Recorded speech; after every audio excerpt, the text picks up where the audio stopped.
इस बार 26 नवंबर यानी संविधान दिवस का दिन खास रहा।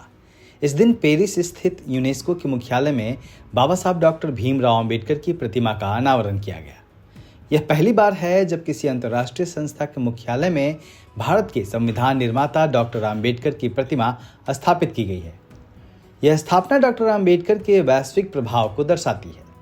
यूनेस्को मुख्यालय में डॉक्टर अंबेडकर की प्रतिमा को विश्व मंच पर उनके विचारों और योगदान को मिली बड़ी मान्यता के प्रतीक के तौर पर देखा जा रहा है।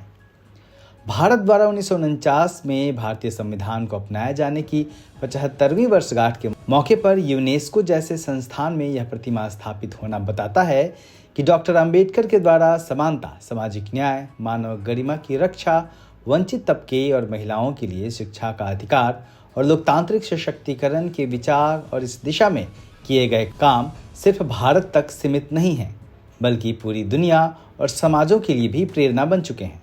यह प्रतिष्ठान दुनिया को याद दिलाता है कि डॉक्टर अंबेडकर आधुनिक लोकतंत्र और मानवाधिकारों के सबसे प्रासंगिक वैश्विक विचारकों में से एक हैं। यूनेस्को के इस कदम पर खासकर भारत में खासा उत्साह है।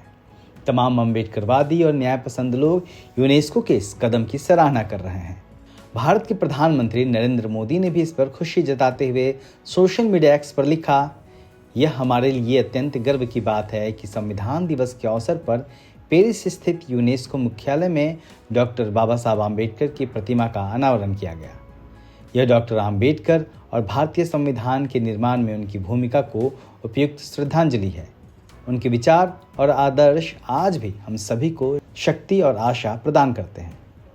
यूनेस्को के इस कदम पर तमाम अन्य प्रतिक्रियाएं भी सामने आई हैं, क्योंकि यह महज एक प्रतिमा नहीं है, बल्कि बाबा साहब आम्बेडकर की उस विरासत का सम्मान है जिसने मानवता को सिखाया कि समाज तभी आगे बढ़ता है जब हर व्यक्ति को समान अवसर, सम्मान और न्याय मिले। यूनेस्को में डॉक्टर अंबेडकर की प्रतिमा की स्थापना डॉक्टर अंबेडकर की विचारधारा के अंतर्राष्ट्रीय स्तर पर स्वीकृत होने का प्रमाण भी है।